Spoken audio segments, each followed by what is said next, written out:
السلام علیکم دوستو، آج میں آپ کو ایک غریب کسان کی درد بھری اور سبق آموز کہانی سنانے جا رہا ہوں۔ ایک چھوٹے سے گاؤں میں ایک محنتی کسان رہتا تھا۔ اس کے پاس نہ بڑی زمین تھی نہ کوئی پکی چھت، بس کچا سا گھر، چھوٹی سی کھیتی، بیوی اور دو ننھے منھے بچے۔ یہی اس کی کائنات تھی۔ ایک دن آسمان پر بادل چھا گئے، بارش رکنے کا نام نہ لیتی۔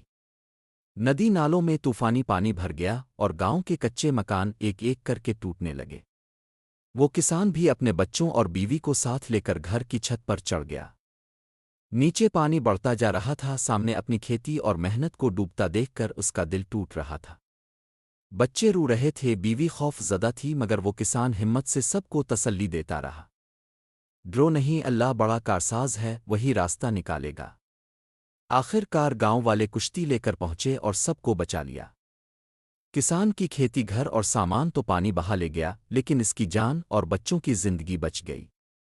کچھ دن بعد جب پانی اتر گیا تو اس نے برباد کھیت دیکھ کر آہ بھری، مگر فوراً کہا، یہ سب اللہ کی آزمائش ہے، کھیت دوبارہ ہو جائیں گے، لیکن اگر جانیں چلی جاتی تو کچھ واپس نہ آتا۔